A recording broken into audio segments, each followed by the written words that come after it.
পাকিস্তানের বিপক্ষে ২ ম্যাচের টেস্ট সিরিজে বাংলাদেশের সেরা পারফর্মার মুশফিকুর রহিম ও মেহেদী হাসান মিরাজ। দলের জয়ে ব্যাট হাতে ভূমিকা রাখায় প্রথম টেস্টের সেরা খেলোয়াড়ের পুরস্কার জিতেছেন মুশফিকুর রহিম। আর ২ টেস্টে ব্যাট হাতে ১৫৫ রান এবং বল হাতে ১০ উইকেট নিয়ে সিরিজ সেরা হয়েছিলেন মেহেদী হাসান মিরাজ। তাই তো ভারত সিরিজে এই ২ টাইগার ক্রিকেটারকে নিয়ে আলাদা পরিকল্পনা করছে টিম ইন্ডিয়া।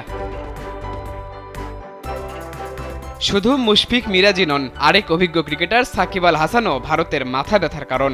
সাম্প্রতিক সময়ে ব্যাট হাতে ভালো কিছু করতে না পারলেও বল হাতে ঠিকই আছেন নিজের চেনা ছন্দে। পাকিস্তানের বিপক্ষে সবশেষ ২ টেস্টে সাকিব নিজের ঝুলিতে পুরেছেন ৫ উইকেট। ভারত সিরিজে আর মাত্র ৮ উইকেট নিতে পারলেই বিশ্বের সেরা ৪ কিংবদন্তির পাশে নাম তুলবেন তিনি। ইডেন বে কক্সবাজার সমুদ্র সৈকতের উপর নিজেদের একটি ঠিকানা। মাত্র ৫ লাখ টাকায় আপনিও হয়ে যেতে পারেন এই হোটেলের মালিক। টেস্ট সিরিজকে সামনে রেখে গণমাধ্যমের সাথে আলাপকালে মুশফিক মিরাজকে নিয়ে কথা বলেছেন গৌতম গম্ভীর। একই সাথে পাকিস্তানকে ধবলধোলাই করায় বাংলাদেশকে অভিনন্দন জানিয়েছেন তিনি। তবে বাংলাদেশকে মনে করিয়ে দিয়েছেন নতুন সিরিজ নতুন করে শুরু করতে হবে। মুশফিক মিরাজকে নিয়ে গম্ভীর বলেন, সাকিব মুশফিক মিরাজের মতো অভিজ্ঞ খেলোয়াড় আছে বাংলাদেশে, তবে প্রথম বল থেকেই ভারত ভালো খেলবে বলে মন্তব্য করেছেন তিনি।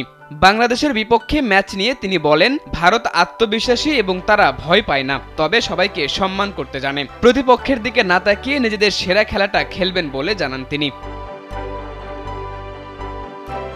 বৃহস্পতিবার ২ ম্যাচের সিরিজের প্রথম টেস্টে মুখোমুখি হবে বাংলাদেশ ভারত। চেন্নাইয়ের চিপকি স্টেডিয়ামে ম্যাচটি শুরু হবে বাংলাদেশ সময় সকাল ১০টায়। তবে ম্যাচ শুরুর প্রায় ২৪ ঘন্টা আগে একাদশ সম্পর্কে ধারণা দিয়েছেন তিনি, যেখানে ২ স্পিনার ২ পেসারের সাথে আছে ৭ ব্যাটার।